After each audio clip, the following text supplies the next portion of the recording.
It's St. Patty's Day, and we brought our very own leprechaun. Please welcome Patrick.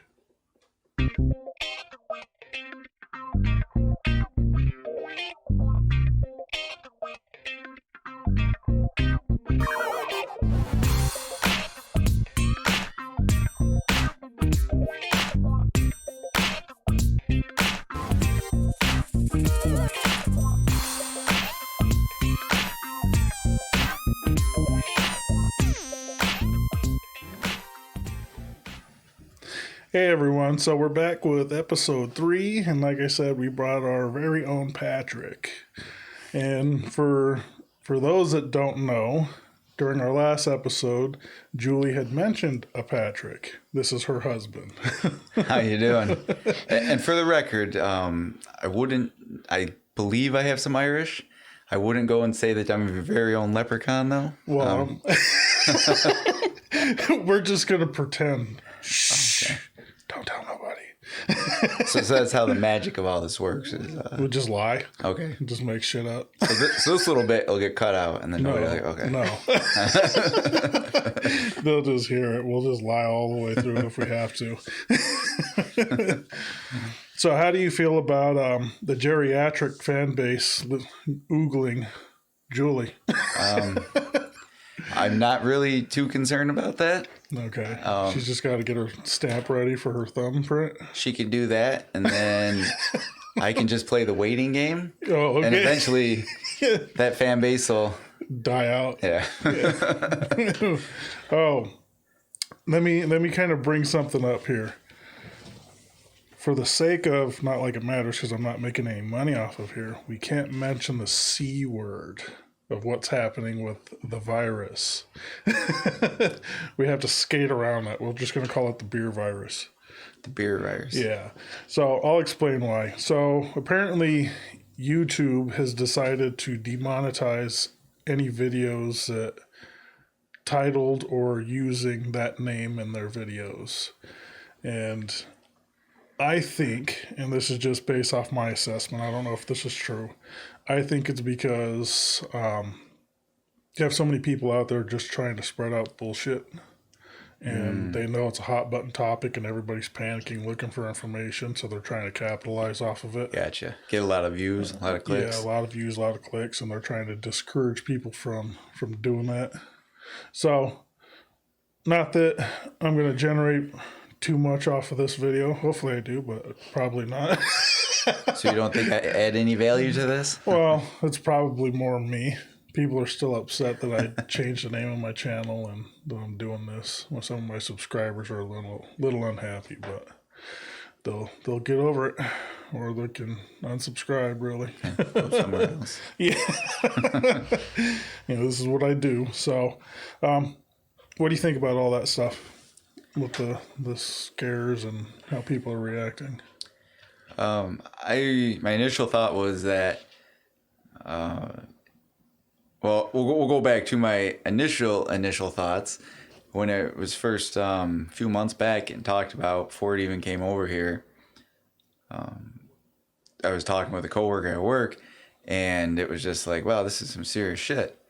If you get this, you're gonna die. Mm-hmm. Chances are. We thought it was really bad. The guy I work with was all paranoid, and he's saying like, it's definitely coming here. I'm gonna get myself ready. I'm going to lock myself in the house. And, I was like, wow, you're going a little over the top. Yeah. And then lo and behold, it does come here, but it doesn't sound really like it's that bad. I was mainly concerned about my kids. Mm-hmm. And then come to find out it doesn't seem to affect younger kids. So that's good. I'm not really concerned about them. And then... So then I was kind of at ease. I was like, all right, well, it'll be a little discomfort. We'll probably get sick. Worst case scenario. And we'll just ride it out. And then, especially like last night, we go to Walmart just to get some stuff to make tacos. And that was a bad decision. Yeah. And the place is trash. And you're going to get tacos when there's no toilet paper. Rethink your dinner choices. On a side note, when people were talking about the toilet paper shortage, we have a toilet paper roll that holds one roll and then some extras. And there was nothing in reserve. And I thought we were out. And I was like, all right, well, this weekend we got to buy toilet paper. And then when I see people going and everybody's making fun of everybody for buying up this toilet paper, and I got thinking like, oh, shit. We're not going to have any toilet paper this weekend. Luckily, we did have a couple of rolls in reserve. So Just started to panic. one of my big concerns with that was I was afraid that I was going to go to the store, and normally I buy a big pack of toilet paper. I was going to look like a nut that's stocking up on toilet paper. When in reality, I just needed it. Yeah, that's what's that's what's weird, because we were out shopping yesterday too, and we're just shopping because we need to shop, and I have very big claustrophobic issues in the store. And when people get in lines and I'm trapped in the middle of it, I start getting angry. And I'm like, I got to get the fuck out of here right now. You have grocery store road rage. Yeah. So I can see that. Not just but myself. It's sometimes if I'm by myself, I can get through the store quick. But then I got 2 kids, and I'm trying to keep them so they're not getting in other people's way, and then. So I'm trying to keep my kids focused, and then when there's shoppers there that aren't focused, and then it just kind of whether it's anxiety or anger or something, it's hard to deal with. Yeah. But I only have so much patience before I just start saying stuff out loud, and I'm like, hey, reel it back, dummy. Because the next step is to get into a brawl and end out in world star hip hop or something like that. Yeah. That's not a good look. So I will say, last night when we were in the checkout line with our tacos, and very little in our cart. We had Oreos, which is important, milk for the cookies, and tacos. I looked at the cart in front of us, and they have a lot of stuff, non-perishable items, a few bottles of bleach, some cleaning stuff. Same with the cart behind us. And then I start kind of thinking to myself, like, am I maybe being naive here? Like, is something wrong with us that we have taco supplies? Tacos and cookies. And everybody else is prepared for something big here. So, yeah, I don't know, man. I mean, when I started thinking about all the prepper stuff, I get it to a certain degree. If the world ever gets to a situation where we got some weird thing going on that's literally wiping out everybody, these guys have got their bunkers and shit all stockpiled. I get that, but I'm not worried about things I can't control. Yeah. I can't afford a bunker, and I'm not going to just hide out in my house and do that shit. So, I mean, it's like you can control what you can control, and the rest of it, I like that explanation. I think I'm going to use that. But between you and I and whoever might be watching this, a lot of it's laziness. I could probably put a bunker in. That would involve me digging a hole. Yeah, I guess I probably could too, but out here our groundwater's really high, so I'll have to get some floaties. Dig a bunker, and I've got like a foot of air above the water. With your head just staring at the ceiling of the bunker. Like a Cuban soup. It's like beans and... Yeah. Yeah, that's definitely... I don't know, man. I see a lot of people on the West Coast, and obviously it's hitting them pretty hard, like in California and stuff like that. Like, a lot of the comedians that got podcasts, they've canceled all their shows and everything. And I was thinking this morning, I was like, God, I hope these guys just go on a tear with their podcast. I'm like, that'd be fucking hilarious, because they're so funny.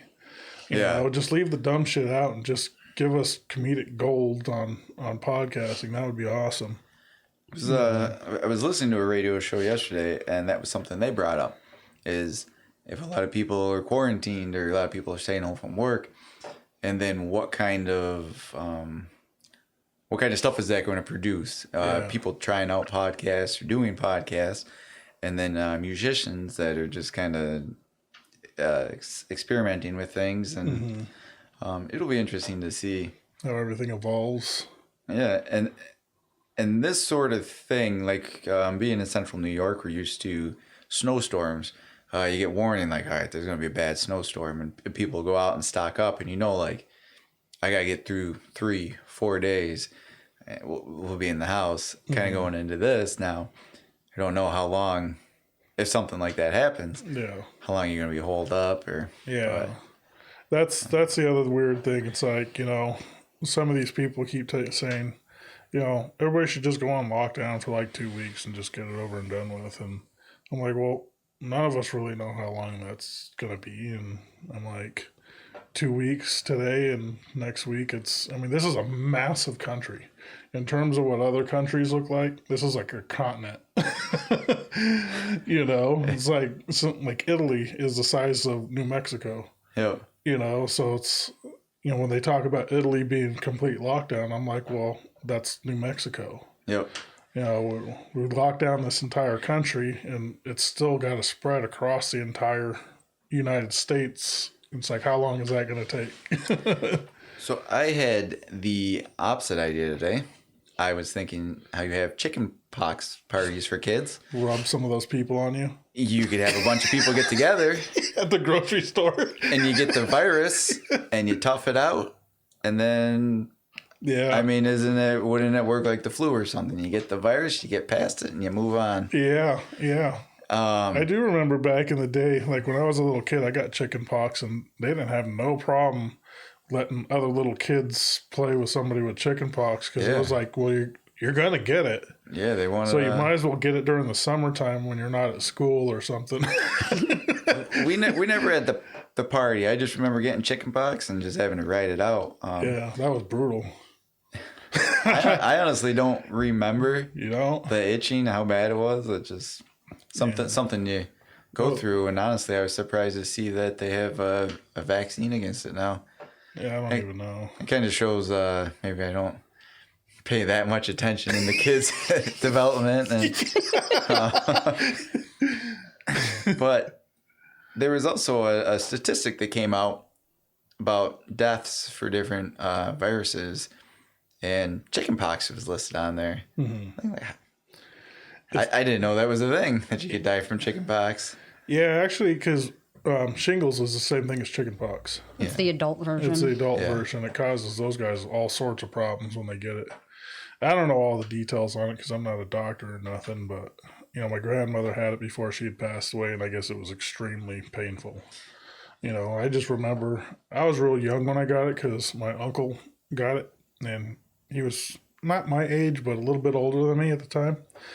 And he had no problem with, come on over here and get me in, under the blanket, sitting on the couch with him. Yeah. I'm like 2-3 years old. I don't know what the hell's going on. I'm like, this is my uncle. Meanwhile, he's rubbing chicken pox all over me.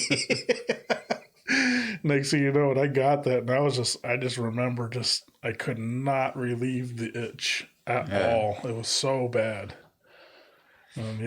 Here 40 years later, I'm like, I still remember that vividly. Well, now that's, I guess, something we have to look forward to is shingles when we get older. Yeah. So you are still currently the president of Twisted Axles? I am.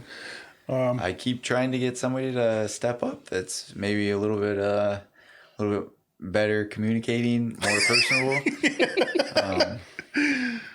Nobody ever really wants to, so I just keep doing it to keep things going. Yeah. I don't mind it. It's just I am not really a personal person. And then here you are.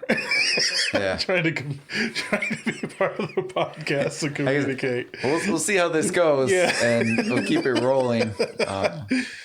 So for those of you guys that don't know, Twisted Axles is a 4x4 club out here in central New York.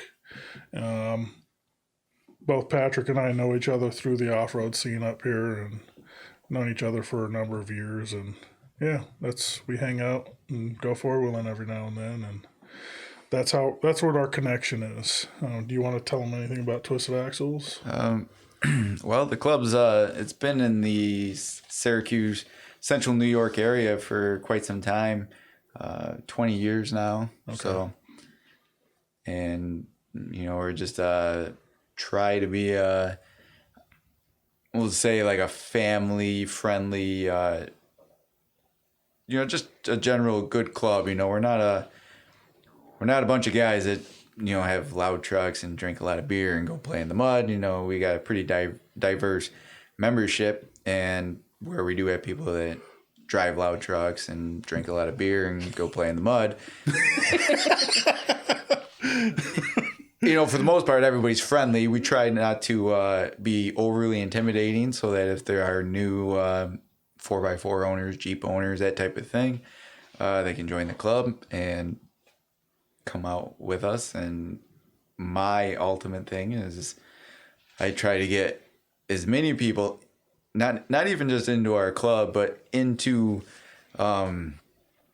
off-roading as a hobby. And obviously, the more people that are into this, the more opportunities I think it would open up to the group as a whole. So I'm kind of using the club right now as an outlet to for that. Yeah, Try to get some people in. And so yeah, for those of you that have been following me and my YouTube channel for a long time, I have something that I created a while back called Upstate 4x4. And initially, that was when I first moved to New York in 2012. There wasn't a lot of communication amongst the clubs, and I was having a hard time figuring out where the hell I was going to go four-wheeling, because I came from Arizona, which is a state where you could go out on BLM land and literally be on the state and forest roads, and that's not an issue. And they have trails designated for off-roading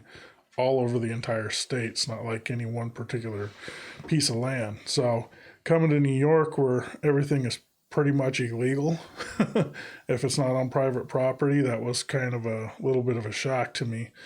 And I created Upstate 4x4 and started trying to network with a bunch of people, because at the time, the biggest club in the area was CNY Jeep. yeah, and I wouldn't even say they were an actual club. Mm-hmm. It was just like an enthusiast group. They happened to have the web-based forum, and mm-hmm. It was the thing with that is obviously it catered towards the Jeep crowd. Correct. So, I mean, if you have anybody that had I had a Ford Ranger at the time, or if you come in with a Nissan Pathfinder for whatever reason, you did that. Yeah. That's my creation. Yeah, you look at the Jeep club, and some people look at you kind of like, that's not a Jeep. You're an outsider. Yeah. And I think that Upstate 4x4 was an extremely good idea. I just feel like it was maybe even 5 years too late. Yeah. So, kind of, it's not, I don't want to say that it's over, but my thought process with that is to transform it into an off-road park like we had talked about, mm-hmm. When I first kind of created that. But the online forum aspect of it is dead. Social media has killed internet forums all the way across the board. And it's a shame. And I try to go on every now and then and be, but it's hard to be active. Yeah. Then you're dealing with all the spam bots and stuff like that. And it's just like, how much effort am I putting in here for like two people to pay attention to this? Right. So it's tough. Yeah. The only thing you could really do going forward is because you have a Facebook page for it too. Correct. Which was originally, it seemed like, to drive people to the website. I feel like if you were more active, if there was more activity on the Facebook page, maybe that would engage more people. The issue is too, though, is once you're on Facebook and say you're driving your Nissan, you can go to a specific Nissan group on Facebook and converse with them, and then you can bitch about how New York State, nobody goes off-roading, and there's nowhere to go, and there's not, and you're missing this, but you're going to where the traffic is and where you're going to see the stuff that, if you need to find technical information, that you're going to the specific groups instead of the bulk group. Yeah. Facebook's a little strange in terms of that. And it's really it boils down to being a little bit lazy, kind of like with the whole bunker thing. People could do this, they could put more effort into specific groups and grow in the groups. But like you said, it's a lot easier to just go to a brand specific area, and then that content really kind of disappears. You know, there are provisions for you to search for stuff, but most people don't know how to do that. Yeah. You know, they just post, and whatever's new they comment on, or whatever they think is new they comment on, and the content kind of disappears. Yep. And for somebody who's not really into, I will say the forum world, because you could have a build thread for anything, whether it's finishing a table or something. Yeah. Those are nice. You go through them, you see what somebody else went through step by step. You're not, like you're saying, you're not getting that on Facebook really. And that's kind of sad to see that go. But on the other hand, I'm just as guilty of it, because if I get downtime, it's easy to just open Facebook app. It is. And then see everybody complaining about toilet paper or something. Yeah, I'm guilty of it too, and it's, you know, it's a tough thing, and this is modern day, you know, society when it comes to trying to do what everybody was doing in the past. It's changing and it's evolving so rapidly that you have to find ways to adapt to it, you know, and that's really ultimately like why I made the changes with my YouTube channel too, because I was noticing that there's a number of channels that are super successful. But I'm like, your project's almost over. Now what? What's gonna come of your channel? Because your project carried your channel to the growth that it's at. You know, what's gonna happen then? Or what happens when you come to a point in your life where you can't do what it is that you've been doing throughout your whole channel? So I was like, I got to evolve. I got to start doing it now, because I don't want to do it when I'm already big and then people really get pissed off. Yeah, I could see that. I could see though where some people, you know, they're watching for metalworking, following you on your projects there, that sort of thing. That's what they're into. And then just, I mean, this is kind of like a talk show. Yeah. This might not be something that they would be interested in listening to. But, I mean, where you guys cover like a broad spectrum of topics and things like that, I'm sure you're bound to get people in here, and the topics are going to be more concentrated on certain things, and hopefully, you know, I will see more videos for some things. Weather's getting better, so I definitely trust me. I was getting antsy the other day when it hit 50 degrees. I drove my truck to work, and I was like, I need to revalve those shocks. I should take them off right now. And I just kept trying to remind myself, I'm like, hey, dummy, it's going to be like 20-something degrees in like 2 days. Don't take it apart just yet. Yes, that little bit of nice weather was, I got thinking, like, it gave me like a surge. Like, I got this project to do. I got this project to do. And then it's like, for me, it's getting started on them. Yeah. I got the Jeep that needs work. I got the 4-wheeler that needs work. A house edition that needs a lot of work. And yeah, so. I mean, you saw when you came in, the house is still in disrepair from the living room repairs that we were doing. And I had to put a halt to it, because for me to finish rebuilding the floor in the living room, I have to remove our wood stove. And I was like, I'm not removing that until I know it's not going to be cold anymore. Yep.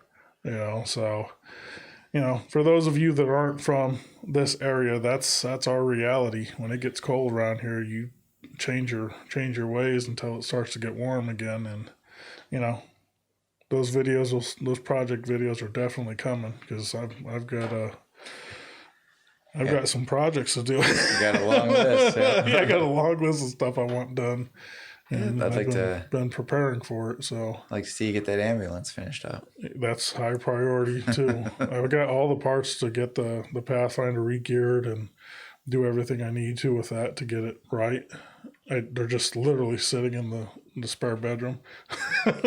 So it's just a matter of better weather with that, and then the ambulance is in full steam ahead.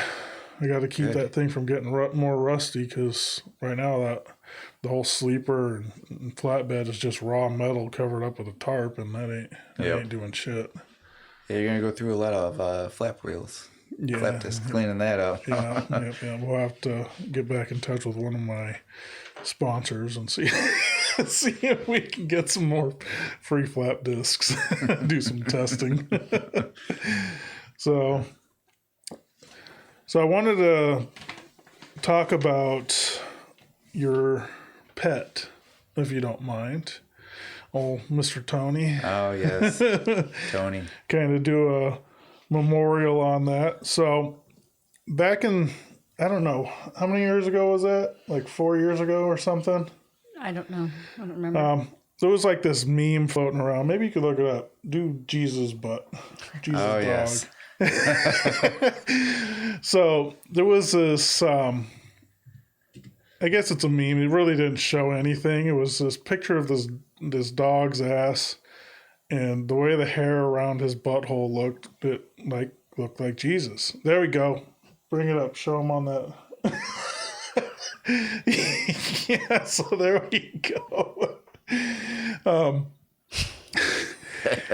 I thought that was the funniest thing ever, and I shared it, and I had some of my relatives get really upset at me on my mom's side of my family, and upset at me at a level because I defended myself that they don't really talk to me too much anymore, and kind of is what it is. I got a sense of humor, and you got to get over yourself. But Patrick's dog Tony had Jesus on his asshole just like that.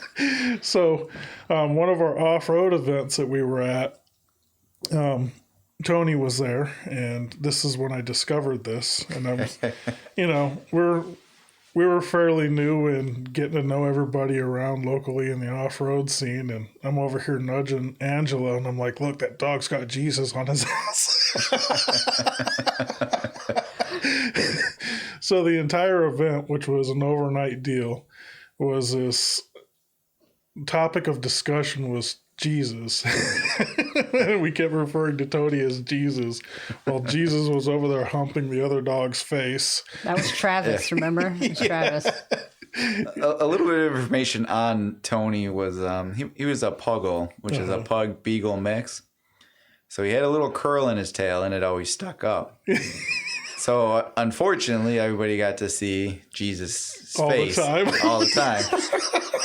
And we picked him up when he was about 3 years old, and he wasn't neutered.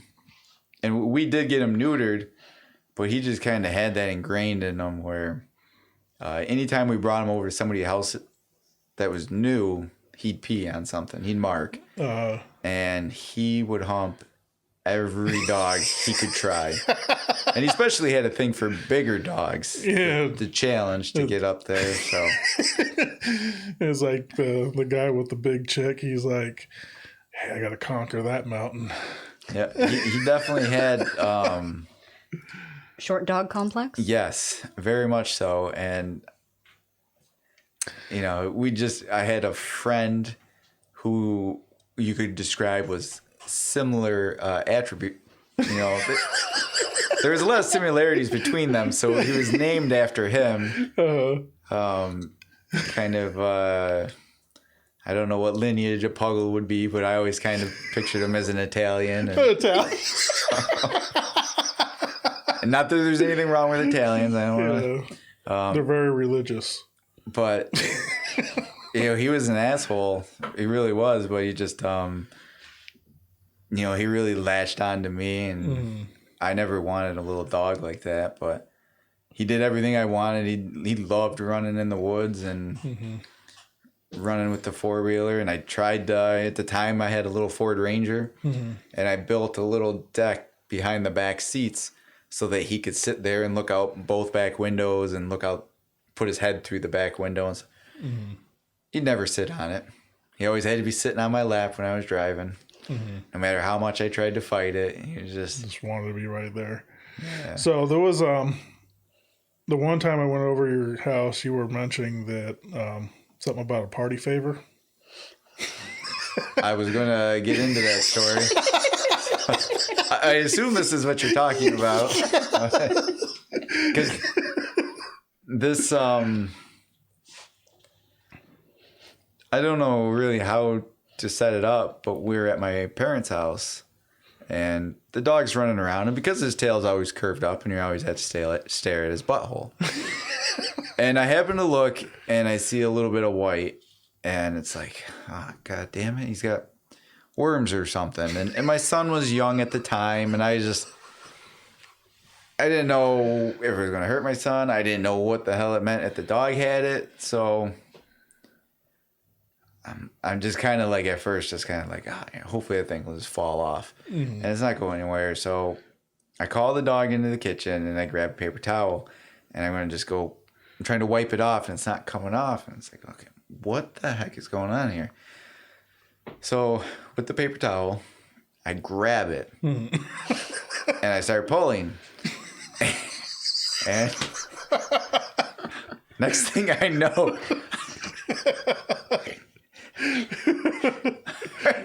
this is still hard to talk about. The next thing I know, I'm pulling a spaghetti noodle out of my dog's ass. And like I'm pulling, and then I gotta get my other hand, and it's just like one of those tricks where the magicians are just pulling the handkerchief out of their sleeve. You know, the spaghetti noodles just went out of his ass. And I swear when I was pulling it out, he was getting a little weak in the knees. So how long was the spaghetti noodle? It was about a foot long. I mean, it was however long spaghetti is, because I don't believe in cutting spaghetti in half. Yeah. It goes in the pothole. He got a whole one and swallowed it down, and it didn't digest. Hey, it came right out the other side. And I pulled it out, and I'm holding on to it, and I look at I just pulled this out of Tony's ass.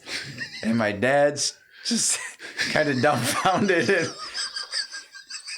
And from that point, I was like, from now on, if I'm picking anything off of his ass, I'm going to record it. And I never picked anything off of his ass from that point. Yeah.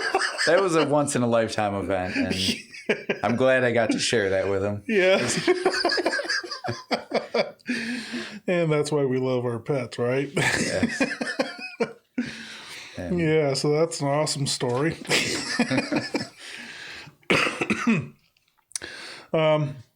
So you don't know how Irish you are, or if you're Irish at all, huh? Well, I always assumed I was Irish. I have red beard, but I don't have. Some people would say my hair is red, and I don't know. I just brown hair. Depends on the lighting. So I always thought I was Irish, but I had worked with a guy, very brief period of time, who had similar coloring. He had a red beard, dark hair, and I was like, "Oh, that's cool. You know, we're colored the same. You know, a little bit of Irish." And he's like, "No, I'm Italian." And I guess in northern Italy, people from that area, that's kind of how they look. So I don't really know. You get that from your dad or your mom? I don't think I've ever met your mom. I don't really know. I know my mom is some French Canadian background up there, and I followed at least the Reynolds name. We have pretty good tracking of that. I know you guys were talking about genealogy and stuff last time. I can track our name into the 1700s when they crossed over and they settled in Pennsylvania and kind of went up from there. So we've been here a while, and I just think there's a lot mixed in. So I don't really play claim to any one thing, because it would be interesting, I guess, to see what it is. Well, look, when you do those DNA tests, it's like it looks like an index in a book. You know, I would like to see some people's that is like just 2 or 3 things, but it's usually like a whole list of things that you are, and broken down to single percentages. Yep, and that was really one reason why I was never really interested in doing that before, because it's like, if it's white, chances are I'm mixed in there somewhere. You're like, so what you're telling me is that I'm white. Yeah. I had no fucking idea. I'm from the European area. Yeah. I mean, I would love to do it and see that there's like 10% Asia or something. Yeah, Something you find weird, out but you're like from South America or something. yeah. Because then I would hang my flag on. That would be the flag I'd fly from the back of my truck. And I'd get the little headrests and stuff. You know, you should do it to see if you're more Puerto Rican than Julie. I don't think I could beat her out, but Or just to hang some other shit in there and move her stuff out of the vehicle. You find out you're Mexican, you can put all the dingle ball dashboard things and the chain steering wheel. Get into lowriders. I could get some real intricate pinstriping done on that. Oh yeah, the pinstriping and the airbrush stuff. You got the Mayan temples, the Aztec temples, or whatever. Yep. Airbrushed on the hood of your Jeep. But oddly enough, when you talk about races, things like that, and being white, I tend not to talk about any of that stuff much. And I do feel like that people are like, well, if you're white, you're white, and certain thing goes along with that. I was working with another gentleman who had a red beard, and he had red hair. We were working in the city, and some lady came up to us and was commenting on our red beards. And she's like, yeah, you don't really see that much anymore. And she was very fair and Irish. And she's like, you don't really see that anymore. It is definitely a quality that's dying off. And I'm like, well, yeah, we kind of like having it. We don't see it a lot. She goes, make sure you guys marry good Irish girls and keep that going. Yeah. And I was just kind of like shocked. I was like, I've never really heard thought about it that way. Yeah, well, I've never obviously when you hear things like that and people are either like you're white or you're this color or that, and this lady was like that's that Yeah, Irish, it's your duty to keep that Irish going, and you're like, oh fuck, she's gonna see my wife. And then yeah, it was just kind of okay. yeah, that's pretty weird too. I mean, I guess for me being Hispanic people will have sex with anything. And I'm not saying anyone, I'm saying anything.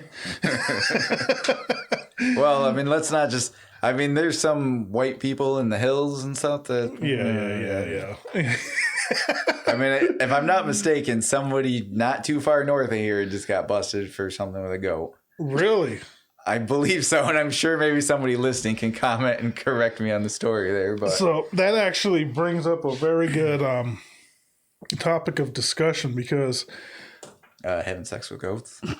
Almost. Okay. Real similar. That's not my area of expertise. Real similar. So, I was living in Oregon from 2000 to 2005, and when I first moved back, I went to go visit one of my uncles, and when I say moved back, I mean Arizona.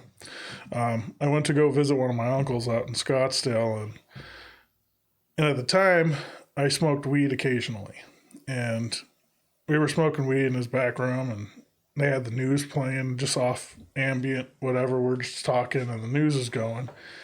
And they start talking about how the fire chief in Mesa, Arizona got busted for having sex with a sheep.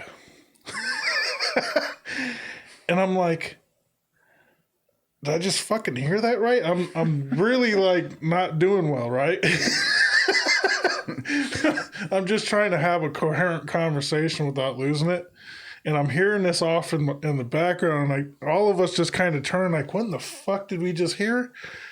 And this is legit. The fire chief got busted for that, and then it was a couple of days later, somebody got busted for the neighbor's dog was barking, and the guy got so upset that they wouldn't do nothing about their dog barking that supposedly he lured the dog through the fence. Oh, is that the poodle? Yeah. And so it was they described it as raped and sodomized the dog and then threw it back over the fence. And I'm like, what in the fuck is happening in Arizona? I just moved back here. I wonder what the thought process on that would be like. Yeah, how mad do you have to get to have sex with somebody's dog? I'll show you. I'll impregnate your dog. And then what happens with the dog is the dog like, oh my God, I'm so embarrassed. Yeah. So ashamed. You know, Yeah, it's gonna keep quiet now. Yeah, the dog doesn't even have anybody to go to counseling for. And I'm just like, come on now. Is there going to be a Me Too movement for animals? Because circling back to my dog, Tony, I don't think that would shut him up. I think he'd maybe go walk it off and go back to market. Just shake it out and be like, oh, you motherfucker. And, you know, you can imagine being a fire chief, and I know he's not the one that sodomized the dog. Well, you can imagine, though, sheep. being a fire chief, and you're pretty well respected in the community, I would think. And to get charged with anything and have your picture on the news, I mean, that's got to suck. It's got to be hard. Now, how hard would that be, having it all over the news that you're getting charged with Fucking a sheep. Yeah. Like, I could not even imagine. Look, the whole time after I recovered from what I was smoking, I was thinking, that guy's poor family. No. I don't know if he was married, or if he had children or anything like that, but even his parents, or if he had a sibling, or even just people that knew him, they're going to be like, oh, you motherfucker. Right, because if he got caught, picking up prostitute, something like that, the friends of the family would be like, he's probably got issues. You poor thing, this and that. I feel like he was lonely. If your husband gets sheep or something, yeah, I mean, maybe they would, but I just have a hard time picturing your friends coming up to you and not busting your balls about it. Or just saying, I'm not talking to that motherfucker no more. I don't even want to be associated with him. Be like, dude, everyone's going to think that I condone that behavior. Yeah. Be like, you can kind of justify somebody picking up a prostitute or, even a drug habit. Jesus Christ. Drinking and driving or something. But when it involves sex with a sheep, yeah, it's all downhill. Ain't nothing. No way to justify that. And then maybe even spin it the other way. I mean, was he out with... And it was like a dare, and everybody was drinking, and then was it a group effort? Yeah, like what led to that? I just like, I don't think anybody's. Well, I'm not going to jump to conclusions, but I don't think anybody on Friday nights like, all right, I'm going to get out of work, I'm going to get a 6-pack, and head out back to the pasture or something. I can't even imagine that. The mindset of somebody, you get these guys that are very, I don't know how to describe it other than like machismo or something. They're like, yeah, I'm gonna go get all fucked up and give me some ass. But then they go and get a real ass. Then they go get a sheep or a goat or the neighbor's dog. That's not a good look. And then I wonder, have they experimented? Or is it just known that you go for a smaller animal? Cause, how do you get to that point, right? Yeah, because like, what if you went after like a real ass, like a donkey or a burro? Because, it'd be more probably the correct height, I would imagine. I don't know. You'd have to be pretty tall to get a donkey. You think so? I've never seen a donkey. So. Yeah, this is basically just a little bit shorter of a version of a horse. Well, what I was getting at is, if that thing kicked you in the chest, they would probably just find you dead with your pants down. The neighbors see you fucking catapult across the fence with your pants around your ankles.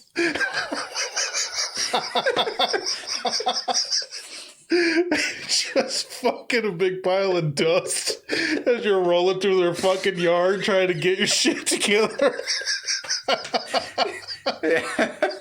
That would be beautiful. Yeah. I don't know how you could, just thinking about it, try to make sense of things. I'm not condoning having sex with sheep here. I'm just trying to figure out the thought process of somebody that would do this. At what point in your life you get to a situation where you're taking a look at the sheep? You have to have a gateway animal first. So where do you start? Yeah, where do you start? Did you did the cat sit on your lap and it moved a little bit? I mean... Yeah, I mean, I guess, is that what they're into? Or are they desperate? Was it desperation? Yeah, you're just like, man. Because, I mean, there's so many different groups. Yeah. I mean, not that I've tried looking. I don't need to look. There's those people that use the, peanut butter and then they have their dog lick Well, I'm it. not even saying like that, but if you're lonely, I mean, any number of sites, you could probably go hook up with an actual person. Yeah. And I would think that any level of person would have to be better than a sheep. I would think so too. Or a goat. Yeah. Or a dog or any animal. But those people that are into the furry stuff, I'm like, he could even want to hook up with one of them. Be like, look, if you're really into a sheep, like, well, maybe I can go onto one of those websites and see if one of these chicks will fucking bat at me. That's what they're called. They're called furries. Yeah. Yep.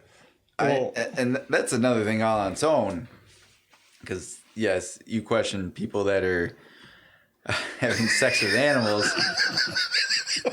And when I see somebody who's going around in like a horse costume and they're pretending a horse, and I see that and I'm just kind of like, what the hell is wrong with these people? And I mean, obviously, I might do some stupid things that people are going to question. Spaghetti.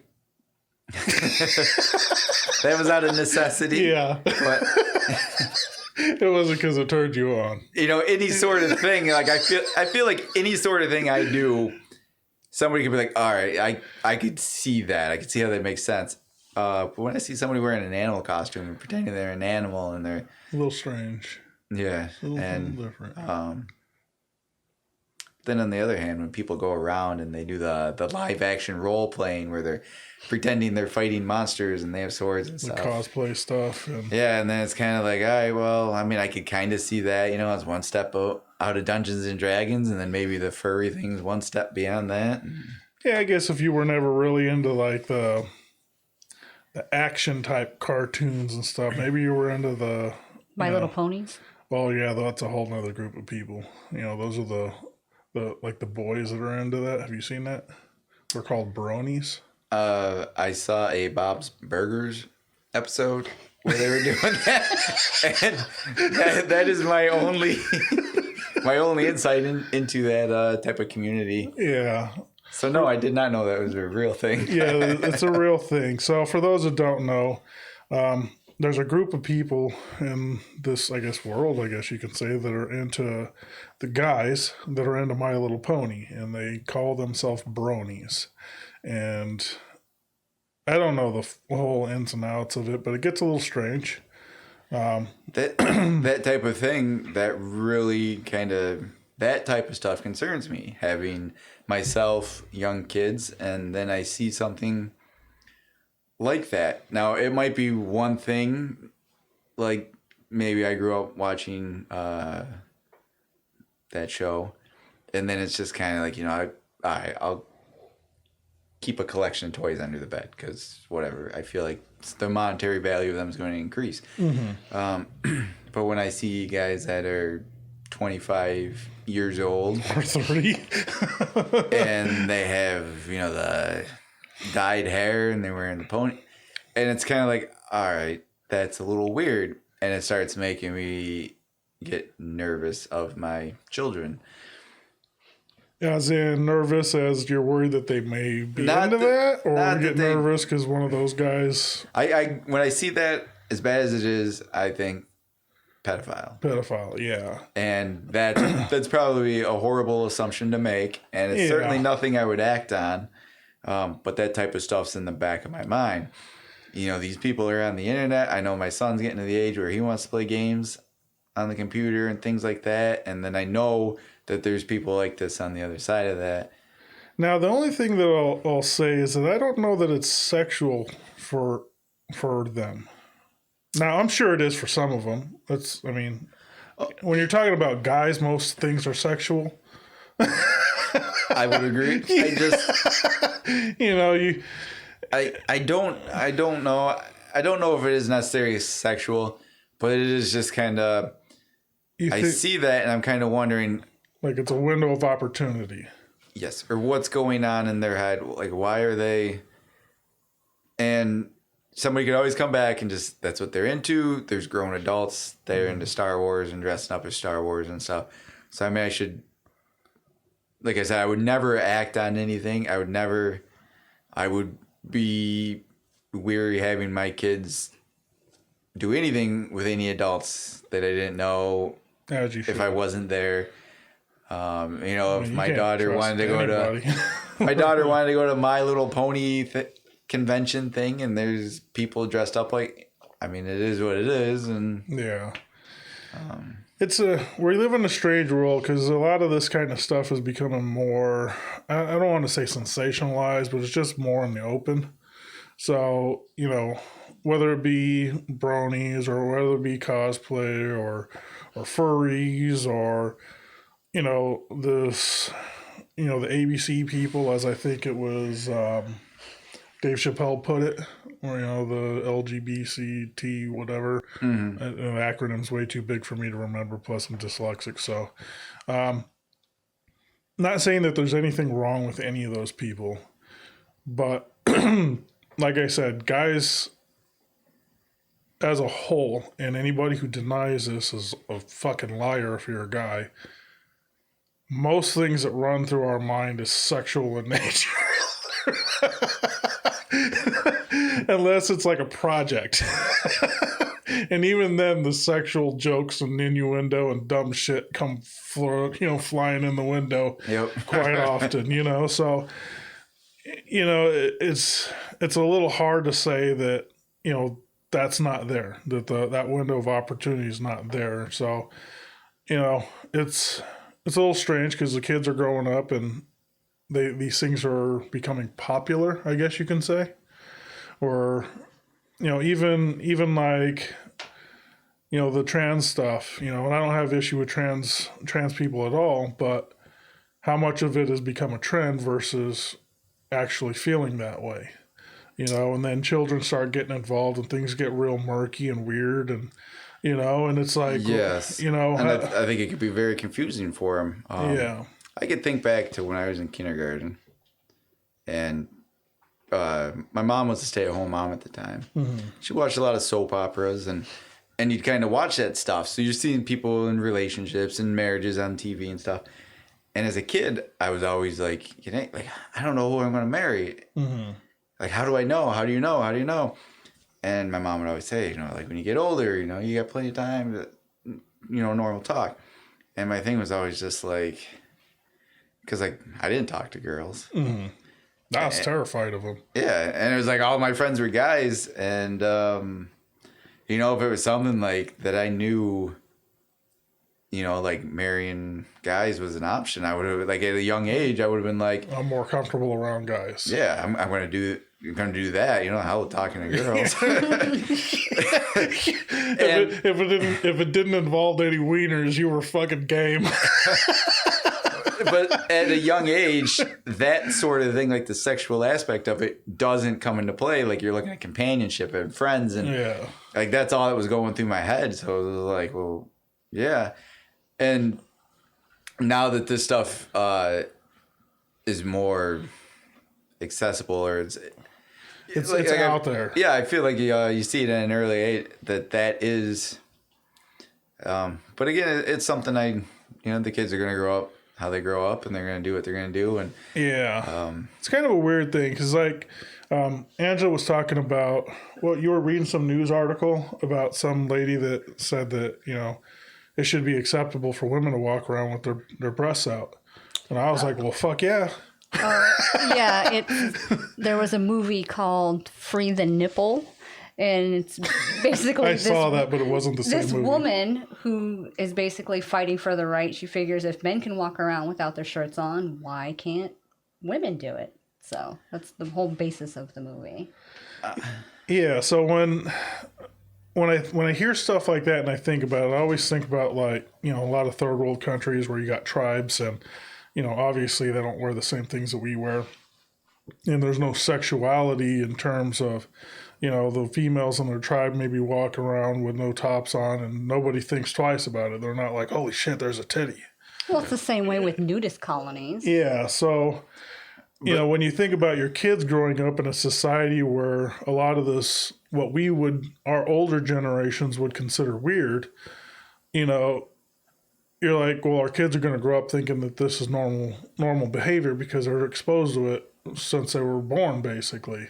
You know, so then as parents, you end up sitting back and saying, well, is this wrong or is this right? I mean, maybe I'm just fucking old and weird because if I grew up in a third world country, my wife having her shirt off at the grocery store would be totally acceptable. Yeah. And looking at that, I'll say first, maybe I don't notice a lot of guys walking around without their shirts. Maybe at the beach, obviously you do, but Yeah. I would never go out in public without a shirt on. Just the way I am. Maybe at a barbecue or something. I think it depends on the kid or person. There's this The kid down the street. the kid down the street. This was a very strange situation because I don't know who this kid is. I just see him and his little friends playing basketball or throwing a football around in the summer, springtime months.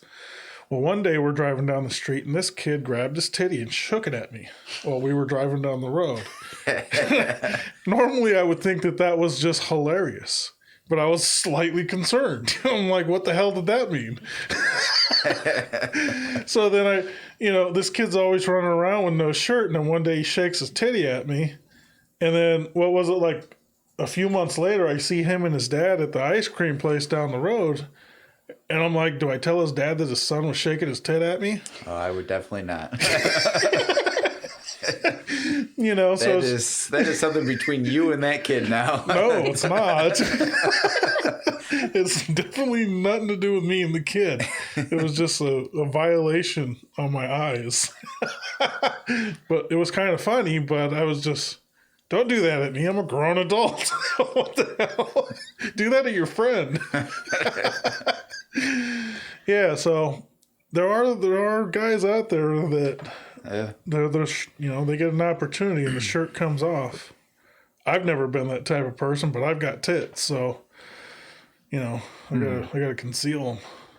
I don't feel it's very, maybe if I'm working around the house and it's getting hot, sometimes a cotton shirt just is not that comfortable. Mm-hmm. But for the most part, it's just fully clothed.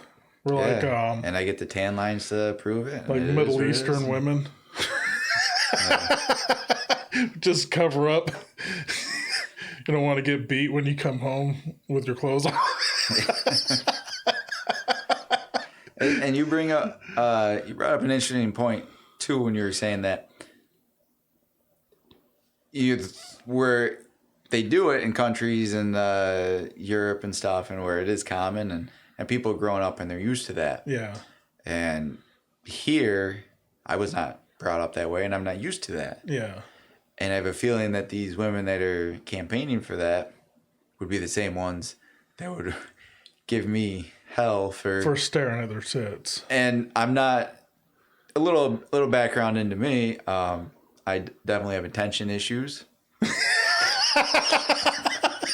Is that, you just need to get a shirt that says that while you're doing it. I will zone out. I'll just kind of stare off at something and forget there's been like 30 minutes. Yeah, or I could not even be thinking about what I'm looking at. Yeah, I'm just kind of zoned out. Not that would happen, but it could. I don't know what it is about breasts. It is something I could be walking and see it out of the corner of my eye, and it's going to make my head snap and look. And not even because I have any specific, sexual reason for. I don't know what it is. It's just it seems kind of like instinct to turn my head and look. It is. And and not having that sort of thing be commonplace, like I would not. So if there's any women that listen to this, some insight on men. There are certain things that we just do. You know, let me give you a for instance. If there was somebody who was butt naked standing on the side of the road that we found atrocious, no sexual attraction to at all, we would still stare at them and be like, yo, look. Yes. As I'm driving, my head would still. I don't know what it is, but that's just the way it is. So in a situation where there's an attractive woman, let's say you're in the mall and I'm walking with Angela and there's an attractive woman and she's got her tits halfway out of her shirt. It's the same scenario. The only difference is you're like, wow. On top of that. I don't even think I. You know that you think, wow? I don't know, because I mean, I'm not. Just an instant reaction. Like a, it's like a just reflex. The look, and maybe that's something I picked up when I was a kid. Like, Just. yeah, look. Yeah, I don't know. It's just it's like breathing. You know, it's just like. Looking at boobs is like breathing. Yeah, but that's not, definitely a shirt. All right, so what I'm trying to convey here is I'm not seeking them out. It's just they found you. It's like in my peripheral vision, I see it, and then my mind is just like, look, we gotta look. Yeah, it's like even if I have no interest, because I am perfectly happy with my life and my family and everything at home, and I have no desire to go exploring elsewhere. And it's just, I don't know, my head. Look, there's guys out there that are well beyond the age where their penis works. It's like total shutdown. It's just a drooling baby. That's a shout out to my friend Heidi. That thing is not getting up no matter how attractive the woman is. But they're still going to look and they're still going to think it can happen. It's not going to happen. But it's just kind of like, huh, wow. So for those of you that think that guys are cheaters because they look at something, you got to reel it back. Some of them are pigs and they absolutely would act on it. But you got to look at the art. All of them are going to look at it. I mean, what do you think, Angela? Chime in here. Well, I don't really care if you look at boobs. You know, I usually point them out to you and say, hey, look at those numbers over there. You know, I mean, that's what the second reason they're there for. You know, second reason they're there for. They're there to feed babies and to look at and occasionally hold up a shirt. Other than that, there's no purpose for them whatsoever. They kind of get in the way if you have big ones anyway. That's just my philosophy Raphael, for those. You having big ones? Yes. What are your thoughts? They don't really hold up my shirt. If anything, they like kind of cup it underneath and pull it down. It's like they hold your snacks. They you know, I spill food in between them, so then it's like I titty fucked a chili dog or something. It's really not that attractive, to be honest with you. And then because I'm fat, they kind of lean to the side and look a little bit like Down syndrome eyes. It's I know what you're talking about, where they kind of look like they're pulling under the armpits. Yeah, like they're trying to hide. They're migrating to a warmer climate. Yeah. They definitely don't like each other. Let's just put it that way. They're trying to part ways. They're not buddies by any stretch. They're trying to, create a divide amongst each other. You know, there's some animosity going on. You know, I was just reminded too, trying to think of other things that my head might just automatically turn to. And if there's somebody out there, like if I'm alone and that happens and somebody's out there and is like, man, I wish that happened to me, there's some bad that goes along with it. Because I seem to always turn my head and see some guy's ass crack hanging out of his pants. Yeah. That always grabs my attention too. Look. And I'm definitely not seeking that out. And then whenever I see that, I have an urge to drop a pencil or something. Drop some shit in her butt crack. Yeah. Well, So- that's when you ask them if they would like flowers for their face. Look, Angela's butt crack sticks out all the time when she gets mad at me because I'll put my finger in it or something. That's because that's gross if you're putting your finger in my butt. Well, I'm like, it's there. Yeah, what else are you going to do? I'm like, you're just noticing it, and that's our way of letting you know it's out. I'm just like, I would argue that is better and more polite than saying, hey, your butt crack's showing. yeah, especially if you're in public. Yeah. Just put your finger in there subtly. And then if you make a big deal out of it, then you're the one that's drawing all the attention to it. Yeah. You're just telling me, just let it happen. Just go with it. Be like, this is an agreement. If your ass is hanging out in public, I'm just going to shove my finger into it so you know. And when it happens, just to kind of hike your pants up and Yeah, don't cause a scene. because then you're gonna put Raphael in a place where he is gonna look like A pervert. yeah, Yeah. and that's clearly not the case. Now, if I was, Yes, it is the case. if I was sniffing my finger, then that would qualify. But if I'm not sniffing my finger, then there's not an issue. Or like a wet willy. Yeah. Like.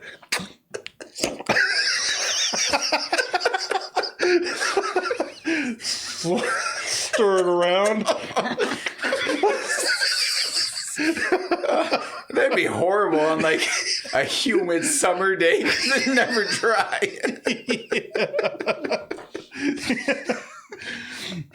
So yeah, that's definitely not a butt crack noticing situation. Is definitely not usually a sexual thing at all for guys. I'm not going to name names, but there's some coworkers of mine that have their ass out all the time, and I've been forced to comment on it.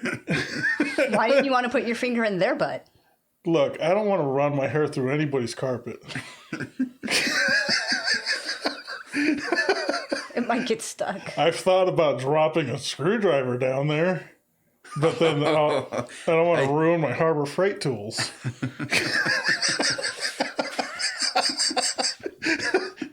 they might come up with that virus that everybody's worried about.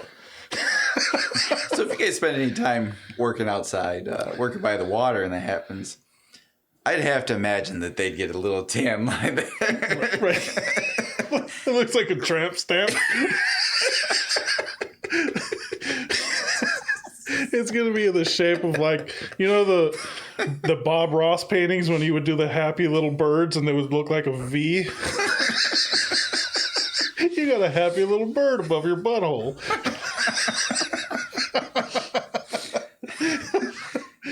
Yeah, I guess that would depend on how nice her ass is, though. Because if they got a really big booty, you would probably not look like that. No, I'm just picturing you'd have a strip that is Yeah, just more of a strip. a Yeah, nice tan color, white, tan, yeah. real white. It's the people that don't have an ass that are gonna have that. Yeah. Your ass is going to look like Neapolitan. 3 different colors. Yeah, so that's a little different. Well, the purpose of that was just so people know that it's not just all. Yeah, it's not all women and sexuality. Yeah, it's there's, not, there's some butt cracks and various other things. It's just like when women notice how bad some people dress and they can't help but look and talk shit. Guys will do that too, because sometimes there'll be somebody that, let's just say she's got her breasts out and you're not attracted to her at all, but you're going to talk all about it. Take a look at that. And you got to tell everybody around. So, Well, I did know someone that she said that she doesn't look at men's butts because she feels that it's gross for women to look at men's butts. Yeah, what do you think about that? She was telling me about this. This lady, she clearly thinks that if guys are checking out booty, or women are checking out guys' butts, that it leads to something that's homosexual in nature. Women? Yeah. But I've always heard women talking about guys' butts. Yeah, I would not think that would be anything homosexual in nature, because you're looking. And I wouldn't even think if you're a female checking out a female's butt or body that it's necessarily Yeah, because the you, same you thing. don't necessarily want to put your dong in there. I mean, you're just admiring a shape, right? Yes, and honestly, it was never anything I thought of, like guys having a nice butt. Mm-hmm. I just figured guys had a butt. Mm-hmm. And then Julie would point it out, and you could see, like, all right, some guys, some guys, it'll come down their back, and then it'll curve in and just go to the back of the legs, and then it's like, okay, there definitely is something. Mm-hmm. The to that King of the Hill butts. Yeah. Where it's like all back and love handles and then legs. Yes. So I don't think that there's. I don't know. I mean, I 100%. I do not think if a woman's looking at a guy's butt, there's anything homosexual about that. And I kind of like we were talking about. I don't think there has to be anything sexual about it in general. Yeah. Now look, well, we were at that Bronx Tale musical play or whatever, and one of the so-called Italian girls that was on stage had a really nice ass. Well, I was just like, holy shit. And I was like, she was the star of the show as far as I was concerned. Because I was like, wow. We're like halfway up the bleachers or seats or whatever. And I'm just like, holy smokes. It was like it stood out. At the Landmark? No, what's that venue called? Crouse Hines Theater. Oh, okay. I was going to say at the Landmark. And I know that's very impressive to see that distance. But... Yeah. And I know you saw it, right? You know which booty I'm talking about. Yeah. See, now I never brought that up to Angela because I'm just like, I don't have to point all of them out. I see. But I was like, whoa. Look, I'm not going to go over there and bust out my shaft and be like, but I'm just like, that's impressive. And I'm sure if it was real, it took some work, and she probably... Not necessarily. Some people just got it. Yeah, she was probably born with it. I think she was probably born with it. I mean, maybe. Maybe. I mean, she is a dancer, too, so there's probably some work put into it. But, there's some nationalities that have just been gifted in the rear. I'm not going to, stay who. You guys know what's up. And then there's the ones that are slightly defective that... That's not necessarily the case. I watch fighting for fun, so every once in a while you'll see a specific ethnicity that just seems like they're bigger, muscular people, and you realize that's a genetic thing. And booties definitely comes along with it. Well, you could say it. You know you have a nice one. Who? You. Well, I'm not gonna. I don't want the guys at work to start oogling me on Monday. No, they'll save it for Wednesday. It's bad enough the sexuality that goes on out there. And now that's all they're going to see when they look at you. They already look at your Hispanic booty. Yeah, my Hispanic booty. It's going to get real racial in there.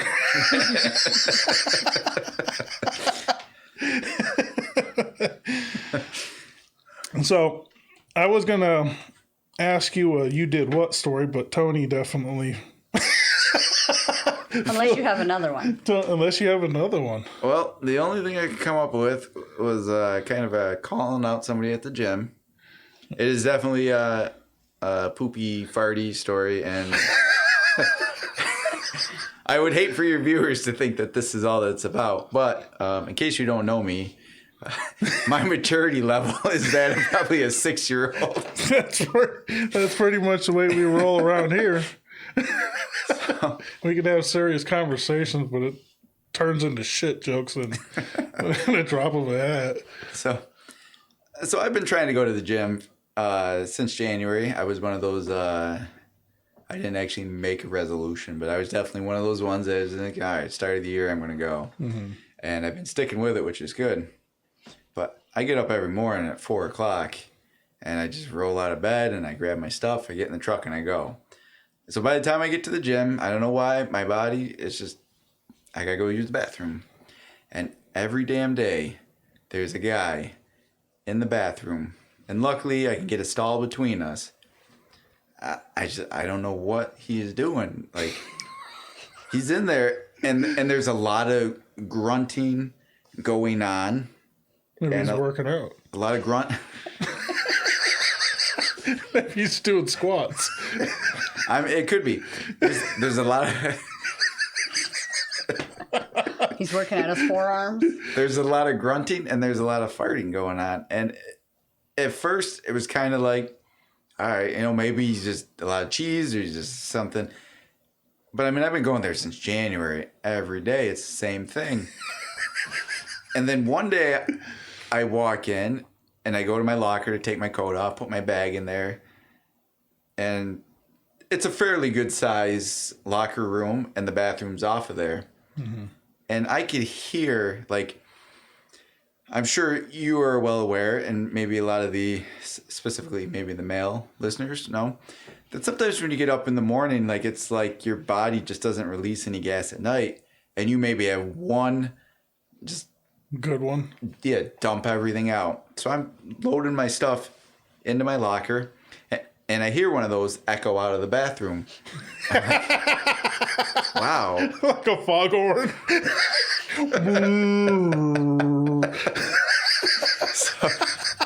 so I'm thinking, like, well, I timed that right. I'm out here. So I got my coat. I'm taking everything. I hear another one. And I'm like, holy crap. Like, that typically to me happens once. You might get, and you just let everything out.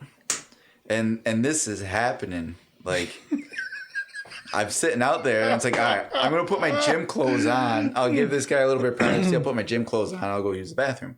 I get my gym clothes on and it's still like, there's probably 6 of these, like, what I would consider bowel emptying farts. Just like, this guy's an air compressor. They're just loud, bassy ones. And it's like, all right, well, I got a short amount of time. I got to work out. I got to use the bathroom, go work out. So I go in there and it's still going on. And it's like, okay, this has been like a minute and a half, 2 minutes of this guy just doing these loud. And so for that, and I'm sure he's a viewer of the podcast. Probably. For that, I just have to call him out, share that story. And that was the only time I've heard it that bad, but every day without fail, he's in that stall, grunting, farting, and it's just... The coffee has kicked in. Maybe, and then he just comes out and gets himself on the treadmill and just as if nothing. And I find myself often looking at him and like, I know what you did in there. Yeah. It's like, don't come out here all cool. That's why I fled from that candy store in our first episode. I was like, I can't have people remembering who did that. Gotta make a clean break. Can't have no memories. I have been wanting to go to Buffalo for some time. I'd like to see those naval ships they have out there. Mm-hmm. And I will make it a point to find that candy store and just see what their bathroom policy is now. I guarantee that bathroom's under lock and key now, and you gotta. It's not for public use anymore. Look, I can assure you that it came out in the lobby. I can assure you that it rolled out of there like a tide. If that had been me, I would have been like, same as you. Like, we gotta go. Let's go. I'll explain in the car. I would have drove around the block a couple times. Just to case the joint and see what was happening in there. Sitting across the street, see the chaos. And oddly enough, they always say that serial killers watch Yes. Yeah, And so- watch what happens with the investigation. Yeah. So as I'm saying that, I'm thinking to myself like, wow, that's really strange that I would go back and You got watch some what happens. serial shitter type tendencies where I'm like, get the fuck out of here quick. I'm not coming back. And then for me, it just seems only natural to Till we hang out. see what happens. Be like, yeah, can you go back in there with your phone and record this for me? Here's $5. I'd like some juju fish. They're trying to find a homeless guy to go in there and record that situation. I'll give you $20. I want a half a pound of M&Ms. Yeah. You keep the change. Yeah. And you got to tell me everything that you noticed when you went in there and came out. Details. That's terrible. Reminds me of that movie Seven, where the guy was just showing up taking pictures as a reporter. Oh shit! You got flip flops. You're probably not gonna want to go in there. Yeah. Borrow my shoes. with muck boots. Yeah. So, while we continue on with this, Angela, do me a favor, pull up my Facebook page and go onto my messenger and look for the conversation with Mike. We'll pull that video up. So, what else we got here? That's pretty much it. I mean, do you want to talk about like how, if people are interested in checking out Twisted Axles and, you know, how they can find you guys and where the meetings are and all that stuff? Yeah. Well, we do. We have a monthly meeting the first Wednesday of every month. Now we're at Jake's Grub and Grog in Brewerton. Mm-hmm. And the meetings start at 7, but we normally tell people to show up 6:30 if you want to get food and drinks, and we could start. You know, you can kind of bullshit with people and things like that. And we have a membership fee of $20 a year. And, you know, I try to every month plan out some kind of ride up here for off-roading. It's real big. A lot of people say there's nowhere to go. Mm-hmm. And there's a lot of people that are turning to illegal wheeling. And so I want to give enough options for people. So if you fall into that category where you're always looking for go off-roading or you're interested in trying, I would definitely recommend checking us out. I am kind of curious though how this beer virus is going to affect the meetings though, because I was just going to ask you about that. My understanding is that they're asking restaurants to cut their capacity down to half, which they may. And every day it seems like the rules are changing. So yeah. Today it's half, tomorrow maybe a complete shutdown. And I mean, for us, I mean, we typically have 25 people. Maybe our Christmas party will get close to the 50 threshold, but typically have about 25 people in attendance. And I don't know. I would like to think it wouldn't affect us, but the next meeting will be April 1st, and we'll see what happens with that. We have a pretty big open space. They have a banquet, like where you do wedding receptions. Mm-hmm. So if we had to, what we do is we could just spread out really far and everybody could have their... Yeah, everybody, we got to have a group of 3 in this corner. Those that have a cold, you guys sit in that corner. You know, it's divide everybody up like you're, you know, dividing up a city by race. But we do have a Facebook page, and if something happens and the meeting can't be conducted as normal, it'll be posted there. It's Facebook/Twisted Axles, you think? I would imagine so. Something like that, yeah. If you guys are looking for it on Facebook, I'll put a link down in the video description, and if you guys watch us on Facebook, I'll make sure to put a link in the post so you guys can find that. Click on the conversation that we were having there. You're looking for the video that he gave me. So once you get the video pulled up, just let me know. So to touch base on the illegal wheeling situation, I wanted to kind of chime in there because I know it's every time we see it on Facebook and these groups and whatnot, it turns into a heated argument about, everybody, you guys are just being overcautious or whatever, just trying to. Oh, you hear it all. You hear I pay taxes. It's my right. This that. Various things. It's this is state land. We're allowed to do this and that. And look, I get it. Everybody's just trying to have fun, and you think it's harmless. You think it's not a big deal, and sometimes it is, and sometimes it isn't. It really depends on where you're at, But ultimately, that stuff, 99% of the time that people are doing is not legal, and from a person who came from a state where the ability to go four-wheeling is wide open, to going to a state where it's so restricted that it feels like you can't do it. The only way to improve that situation is to grow the scene in a positive way. So if you got the scene being careless in terms of, tearing ass through somebody's farm in the wintertime or something like that because the trail that you were on or the state road you were on was boring, that's not helping anything. And that's for the guys that are out there that are trying to, I guess, chastise you guys for that type of stuff.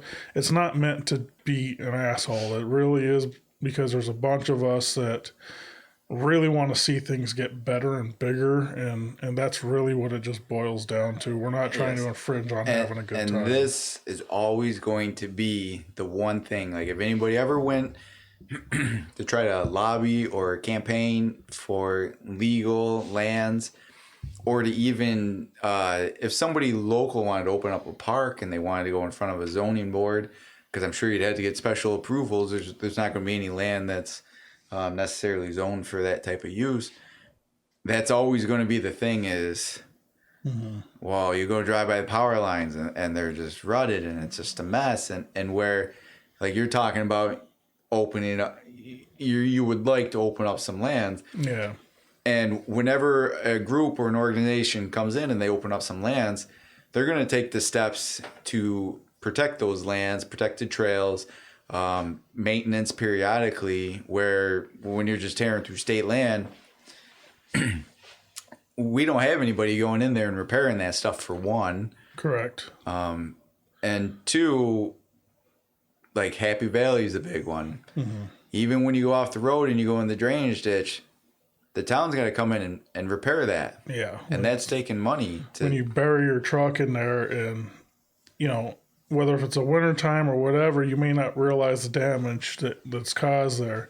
It deflects the water and it may run off in another direction or just kind of dams it up because you got, a huge rut in there where a tire dug into it. And you may not think it's a big deal, but it does affect things. And, and it may seem nitpicky, but in the grand scheme of things, if you're trying to get the powers that control the land in this state to be a little bit more lenient, they're always going to point to those issues.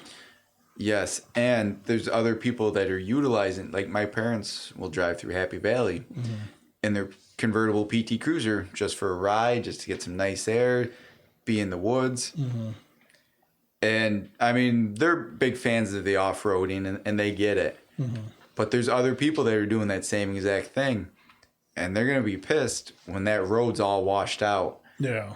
And they having a hard time getting their car down those roads. Granted, they're dirt roads. Yeah. But they're meant to be a maintained dirt road, not an off-road event. Yes. And these are the people that they're going to fight us. Yeah. And that's the thing you guys got to understand. We're the minority not just because I'm brown, but we're the minority in terms of this state, releasing land and allowing people to do, to have off-road trails in the state. I mean, there's so many other people here that just don't get it. They've never experienced it. They've never gone out off-roading. They don't understand it at all. To them, it's a bunch of beer guzzling dummies out there, just tearing shit up. And that's not the case always. Sometimes it is, and we all know it is.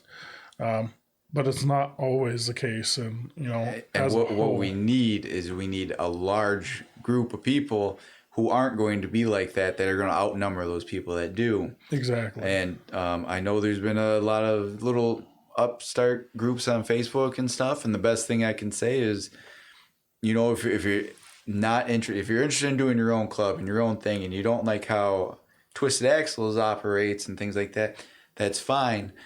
The best thing to do is get yourself in the public in a good light. If you want to go through these state lands where that there's repeat offenders doing the illegal wheeling, if you want to go through and you want to pick out trash and that type of stuff, even if you went and bagged up trash and you left them at the ends of the road and just notified the county or something, they'd probably be happy to come pick up the bags. And you're doing a service that, I mean, you can drive through any one of those and there's a lot of trash. And it isn't trash necessarily left by... It could be from the neighbors, It could be from anything, but what you're doing is you're showing that, yes, I drive, and I'm going to say Jeep, because in most cases it's Jeeps now. Yeah. Nobody's going to, you're going to see a Chevy Blazer out there that's lifted up and playing in the mud and it's whatever. But somebody's going to see a Jeep and they're going to know that even though it was a Chevy Blazer before, that's a Jeep. And Jeeps go off-road. So look, even the guys that I know that are into off-roading don't know the difference between a Jeep and a Nissan Pathfinder. If it's big and it's lifted and it looks like it goes off-road, everybody just assumes it's a Jeep. Yep. So Jeep owners as a whole, take that flack when it comes to, if they're into off-roading at all, they take that flack because they're like, oh, you're one of those people. And it's like, what is those people? We got to change that image, and that's really what it boils down to. Yep. And just everything about it, whatever you can do, to kind of get a little bit better light. And yeah, because I know Twisted Axles, you guys do the highway cleanup stuff, and that's all to play your role and to participate and showing, hey, we're not just here to destroy land, we're here to help clean things up and protect it and make sure everything's right. Yeah, and we do have a sign if you go down 81, it shows our section, but I mean it might not get out much that we are an off-road club that's out there, but certainly when we're cleaning the highway, there's a lot of people that drive by honking and they appreciate what we're, maybe not appreciate, but they recognize what we're doing, and we're cleaning up a part of our community. And that's just the good thing. I mean, lately, we try to get some Jeeps parked right up in Brewerton where we meet up, and we'll put our sign out so that people will maybe see the Jeeps and the sign, and then they'll see us clean, and then they can put two and two together.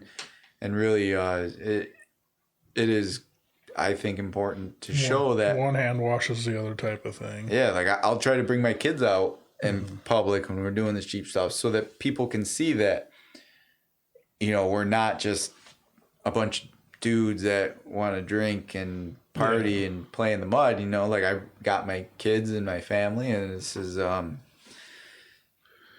we're not a bunch of scary guys. Yeah, that's, being from Arizona, that was one thing that really kind of pissed me off when I'd go off-roading, is that you would inevitably run across sections of a trail or one of the forest roads where it looked like a dump truck exploded.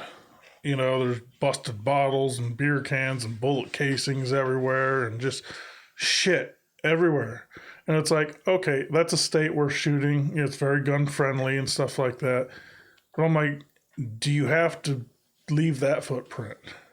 And it's just, it hurts everything. It hurts gun rights people. It hurts off-road enthusiasts. It hurts campers. It just hurts everybody, all the way across the board. Especially in a state where you already have that access. Exactly. Because it's very easy for a group to come in and take that away. And to take it away. I mean, California is always battling with being able to use BLM land because of that, even if it's for professional motorsports events are always on the fence of whether they're going to be allowed to hold these events or not.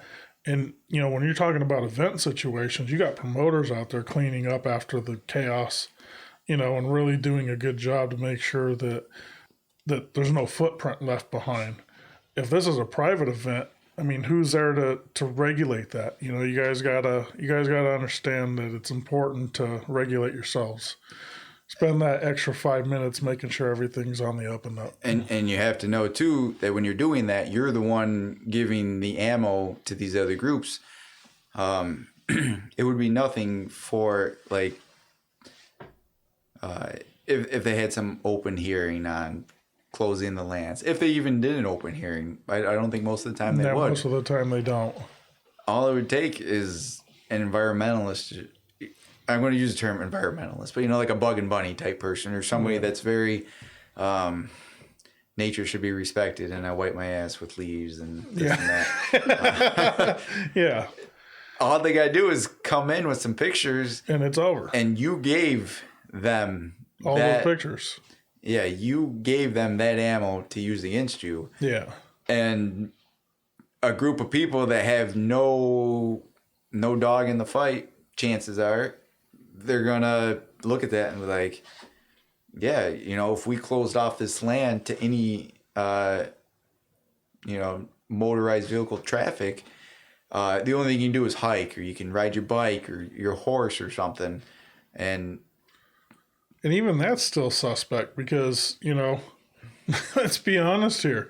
You get enough horses going down some trail and it's going to get beat to shit. Oh, yeah. The wear on it's going to be bad. Yeah, so it's like even those people know, the ranchers and stuff, they know that they got to take care of that land. They got to, it's just all part of the situation. If you want to use something that's public, you got to be respectful of it. And it's not because, this is some snobby shit. It's just simply that's your role. It's your taxes didn't pay for cleanup. It's your taxes unfortunately go to whatever the hell they want to.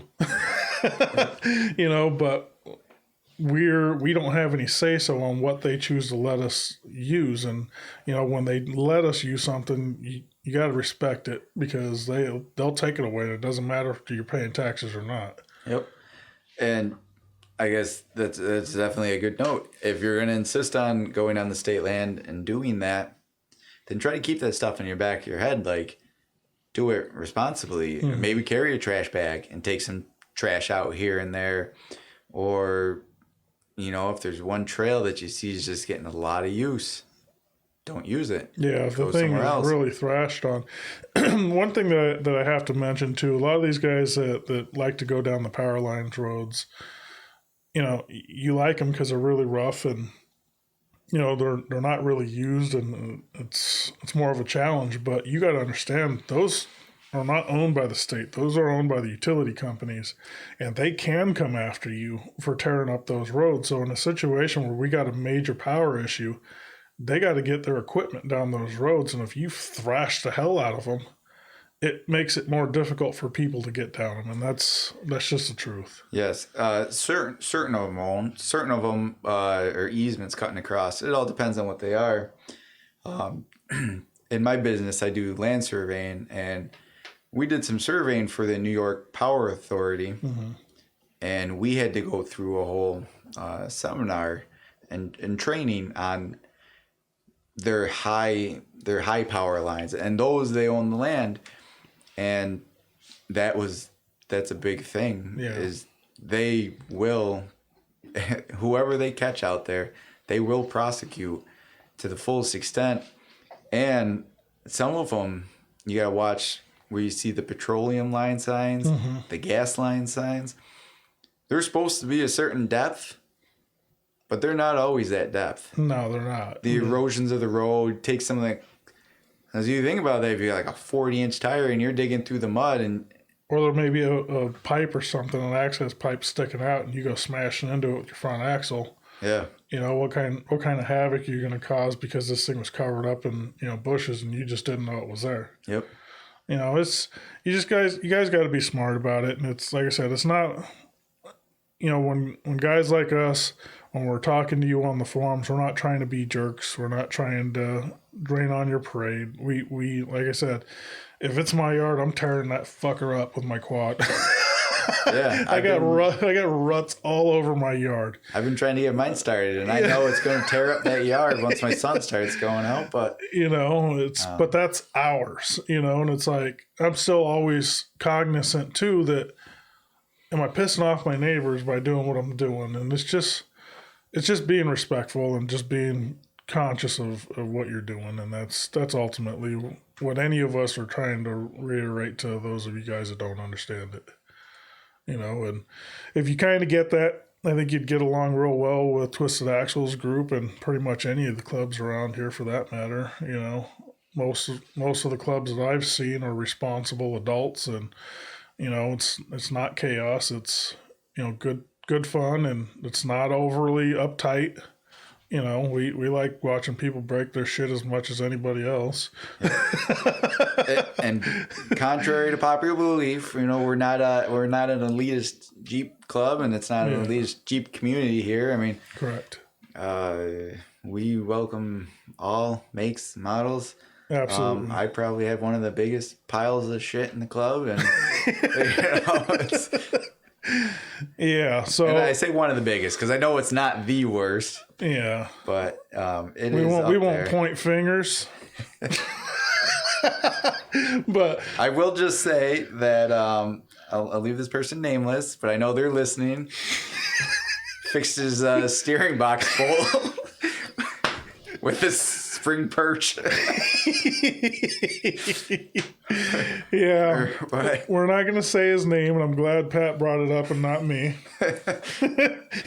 It's funny, though, because that's just... It's funny, and that's just kind of the way it works, and that just should, this is an example to show you guys we're not uptight. I mean, that's the fun of what it is that we do, and, there's certain things that everybody's like, yo, come on, man, you don't have to do that. And then there's things like this where somebody's fixing a steering box with a scrap piece of metal. Yeah. that's hilarious. Or, maybe holding a starter on with a C-clamp or something. Yep.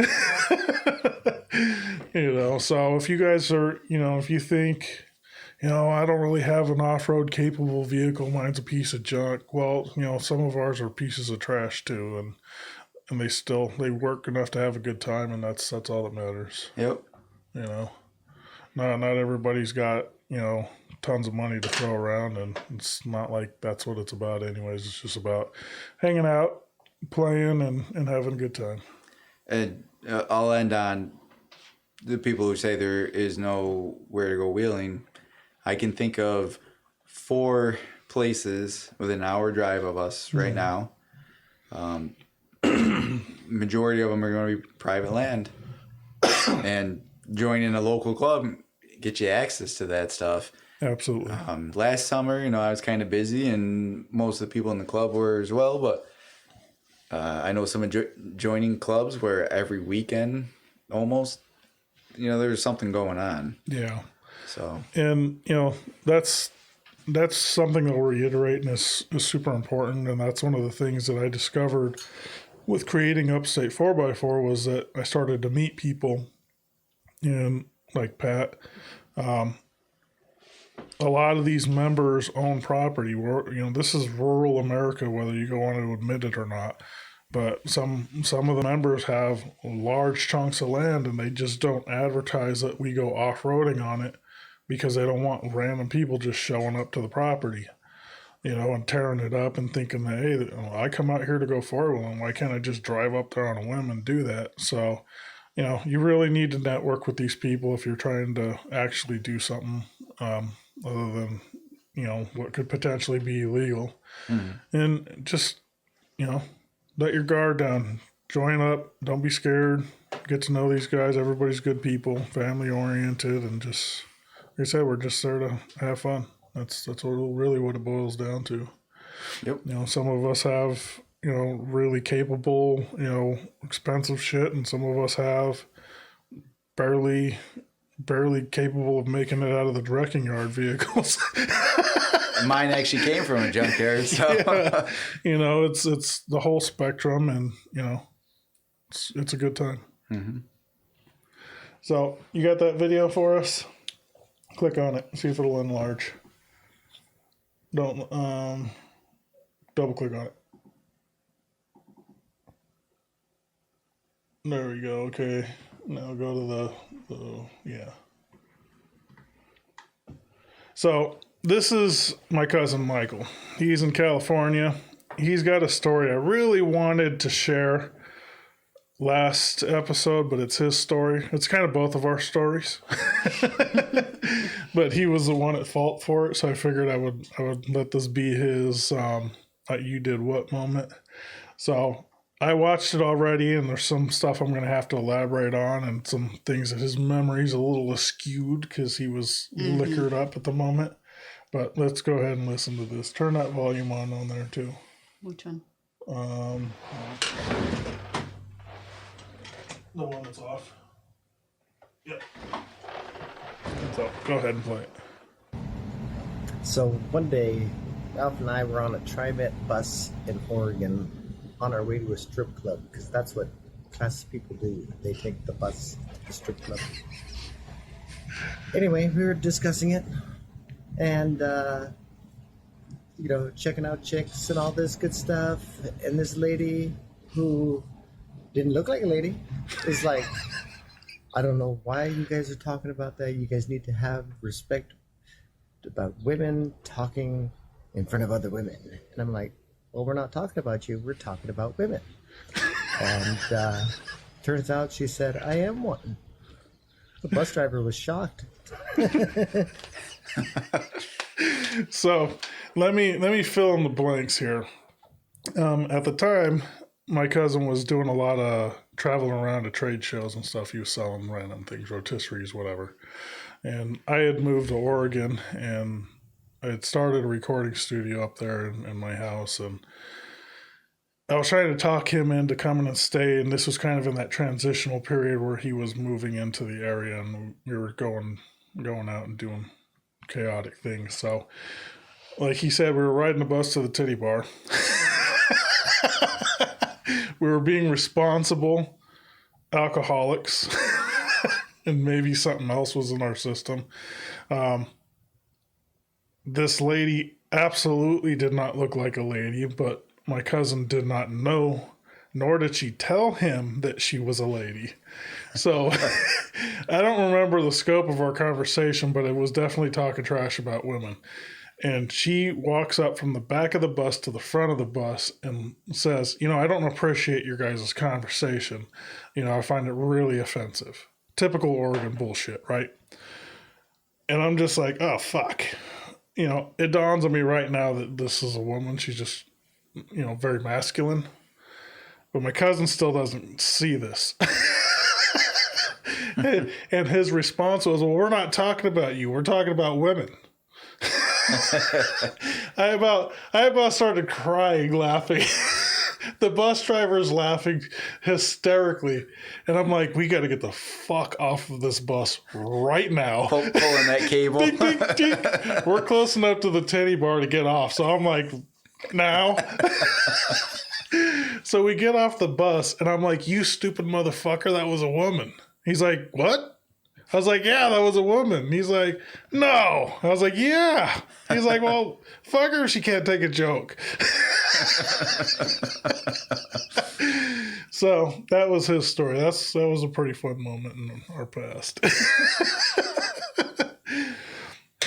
So, yeah, that's pretty much it. We'll wrap up this episode. I mean, we talked about you promoting Twisted Axles. You got anything else you want people to check out or anything? No, I really don't have much going on to check out, but don't be sending him nude pictures. He's married. That goes for all the elderly too.